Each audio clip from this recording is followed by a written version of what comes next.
Selamat malam Bapak, Ibu, dan jemaat yang dikasihi Tuhan kami Yesus Kristus.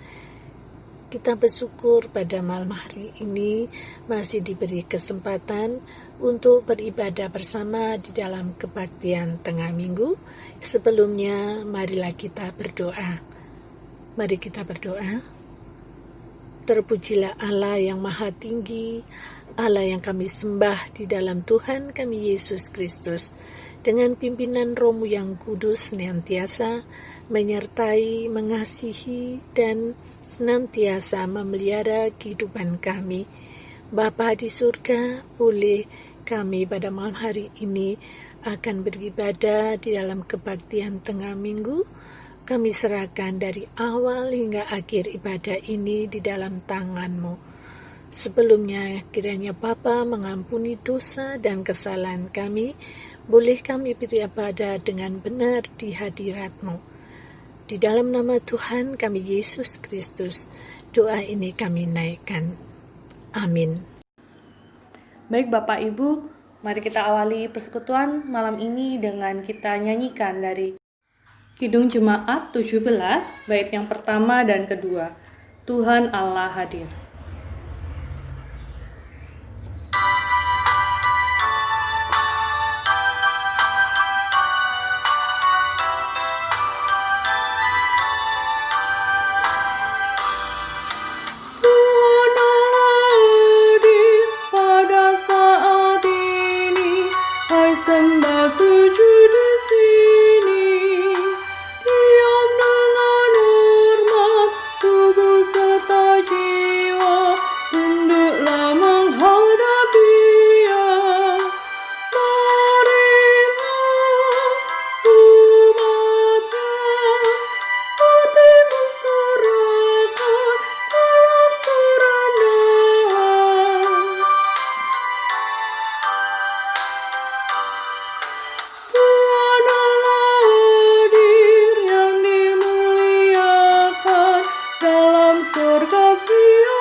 Shalom jemaat kekasih Tuhan Yesus Kristus. Kembali kita berjumpa di dalam PTM 11 November 2020. Kemarin baru saja kita memperingati Hari Pahlawan, yaitu 10 November.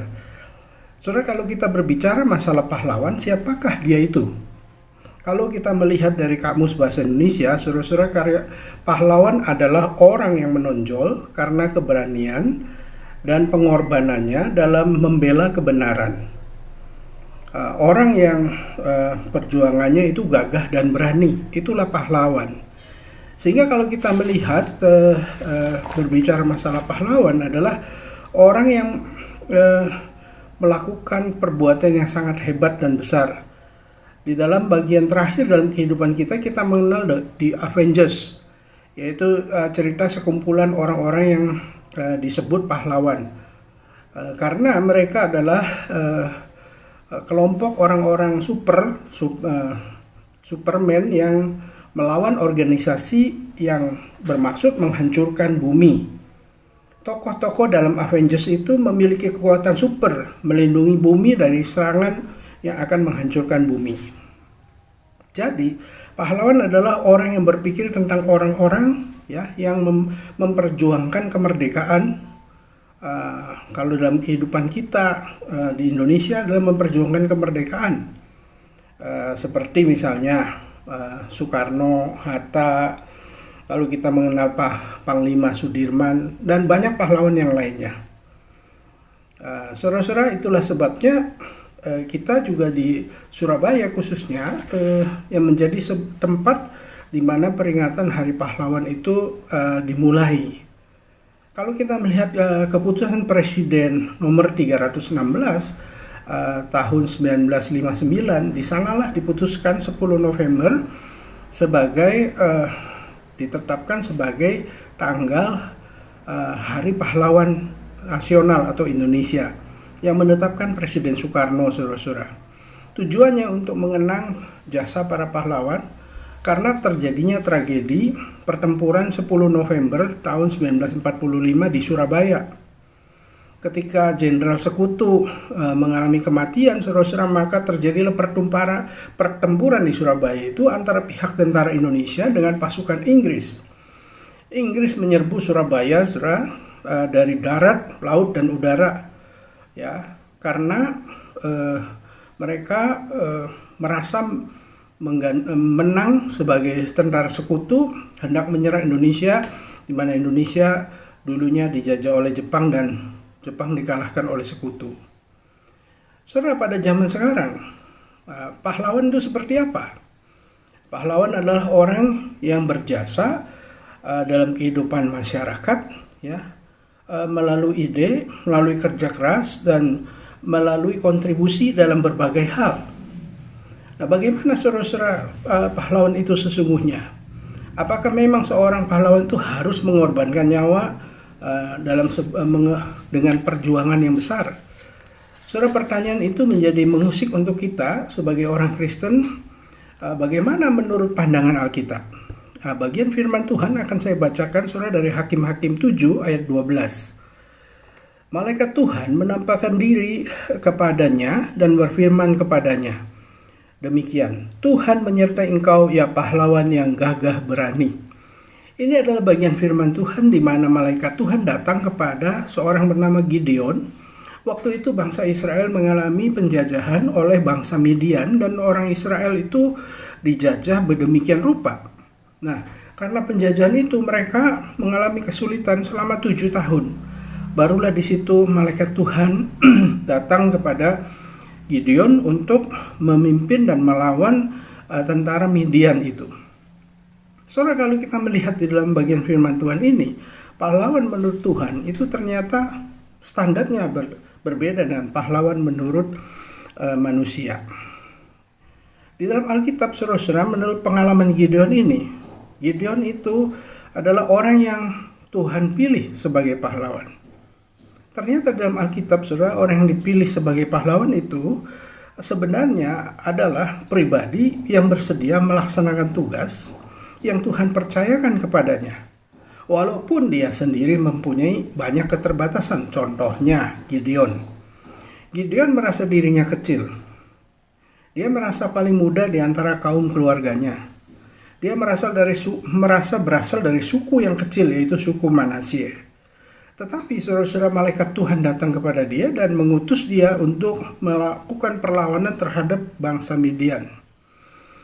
Jadi saudara-saudara, pahlawan di dalam firman Tuhan adalah orang yang siap dan bersedia untuk memberikan dirinya dipakai oleh Tuhan.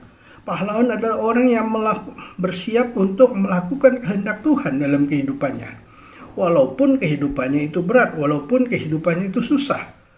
Itulah sebabnya di dalam firman Tuhan kita mengenal ada yang disebut pahlawan iman. Saudara, hari ini kita bersama merenungkan sebuah firman Tuhan yang begitu penting untuk kita bersama memikirkan siapakah pahlawan sesungguhnya. Pahlawan adalah orang yang dengan setia hidup dalam kebenaran, hidup dalam firman Tuhan, walaupun harus menghadapi begitu banyak kesulitan dalam hidupnya.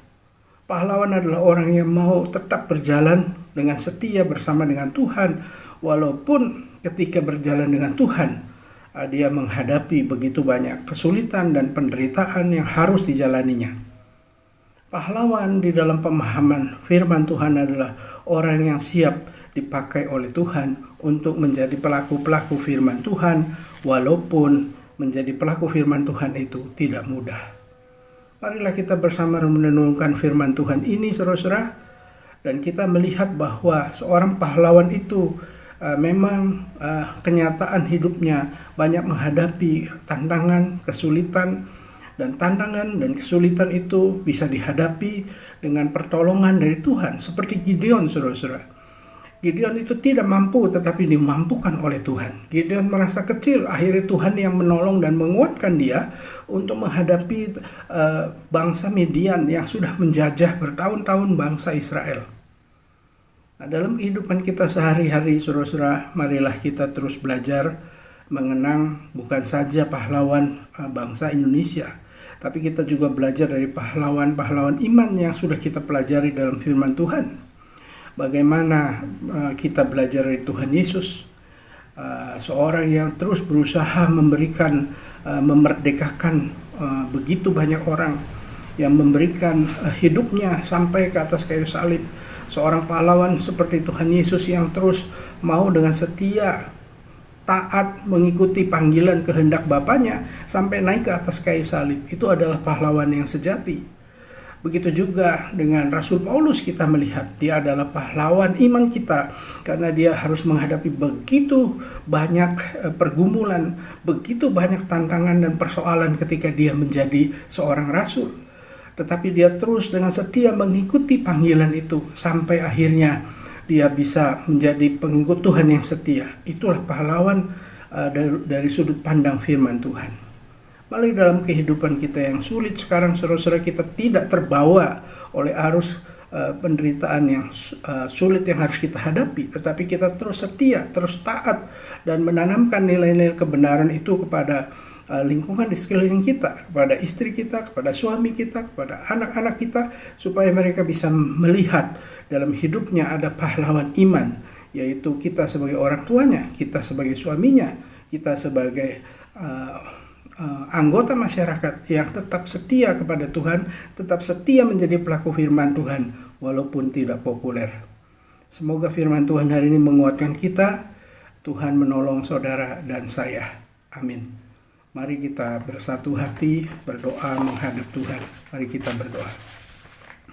Ya Tuhan Allah Bapa Surgawi, kami datang kepadamu, kami bersyukur kami boleh belajar di dalam peringati Hari Pahlawan ini ya Tuhan, bagaimana pahlawan yang sesungguhnya adalah ketika Tuhan melihat kami mau menjadi pelaku firman Tuhan. Ketika kami mau taat kepada firman Tuhan walaupun dalam hidup ini kami menghadapi kesulitan-kesulitan kehidupan. Bapa di sorga, sempurnakan yang kami pelajari melalui firman Tuhan. Saat ini kami berdoa ya Tuhan untuk teman-teman kami, jemaat Tuhan yang sudah lanjut usia maupun yang sakit.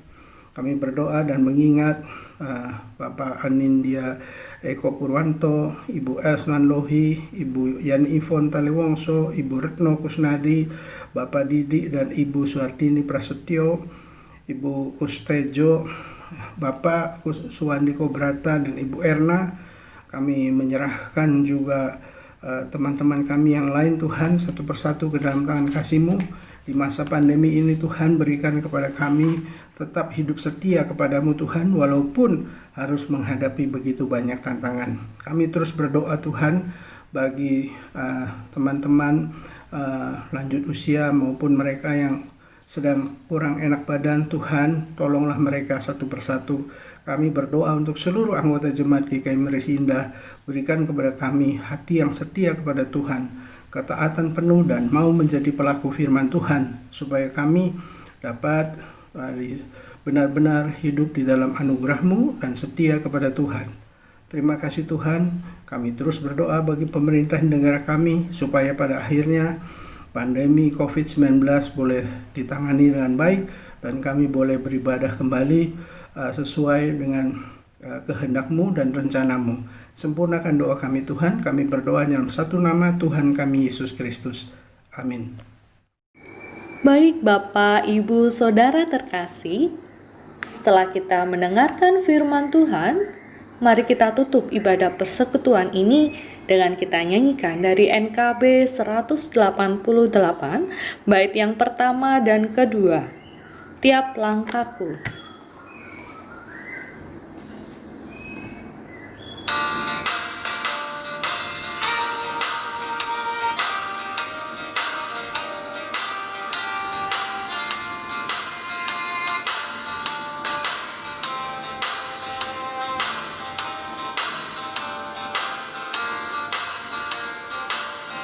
Tiap langkahku diatur oleh Tuhan, dan tangan kasih-Nya memimpinku.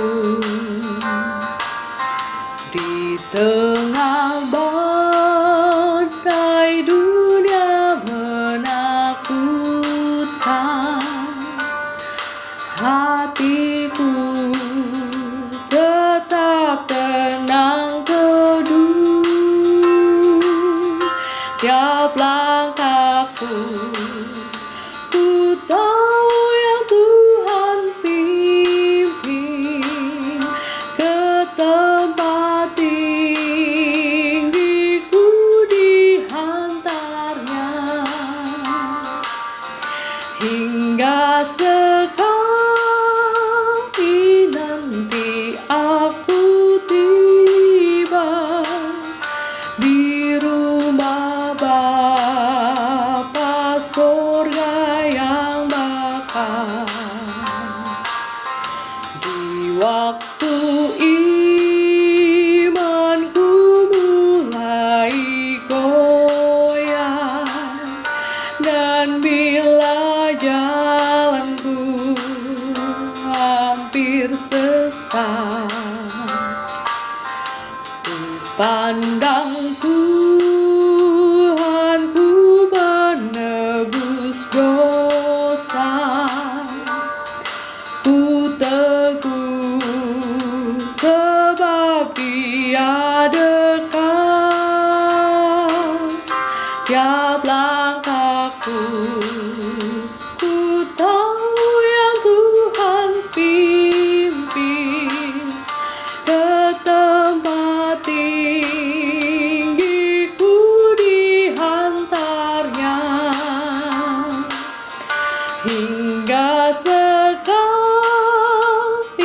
nanti aku tiba di rumah Bapa surga yang bakal.